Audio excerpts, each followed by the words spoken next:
Hey YouTube, this is Josh Pittman here with Pittman Counseling Services. Just wanted to come to you and talk about my newest blog, Seeking Safety.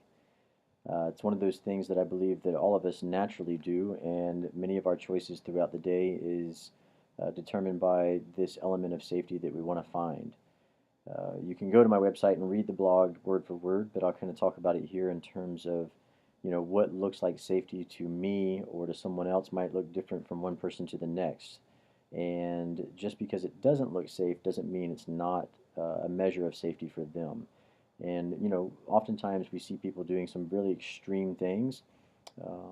It took me many years in this field of work, which is counseling and therapy, to begin to realize that some of the extreme behaviors that I see people do that look like harmful things from my point of view, that it's really their element or their attempt to gain safety and control in their life.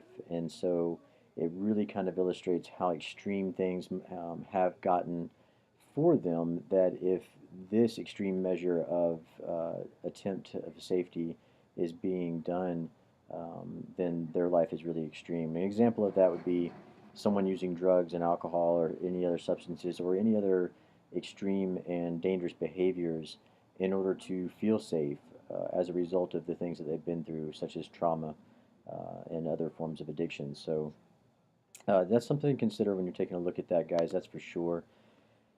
The other thing is that we all do this to some degree. If you've ever wondered why you tend to wear the same clothing, like the same type of fit of jeans, or maybe you eat at the same restaurants and always order the same items. And in some levels, this is a way for you to control your environment and to feel safe. And it's because you know what you're going to get and you like what you have. This tends to keep people from actually venturing outside of their comfort zone. And so this is similar with many areas of a person's life.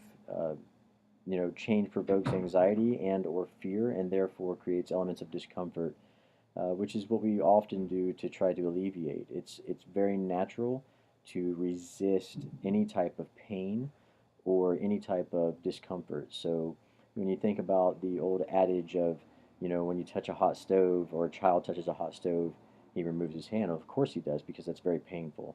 And the same is true when it comes to our emotions and even our experiences. So anytime we're experiencing things in life that might be painful, we will do things to mitigate that pain, to alleviate that pain, or to minimize it on some level. With this all said, while there's nothing necessarily wrong with sticking to what you like, and certainly there's nothing wrong with being authentic to yourself, that's something we want everyone to do, and certainly anyone coming to see me from my services, I'm always encouraging them to be authentic with who they are.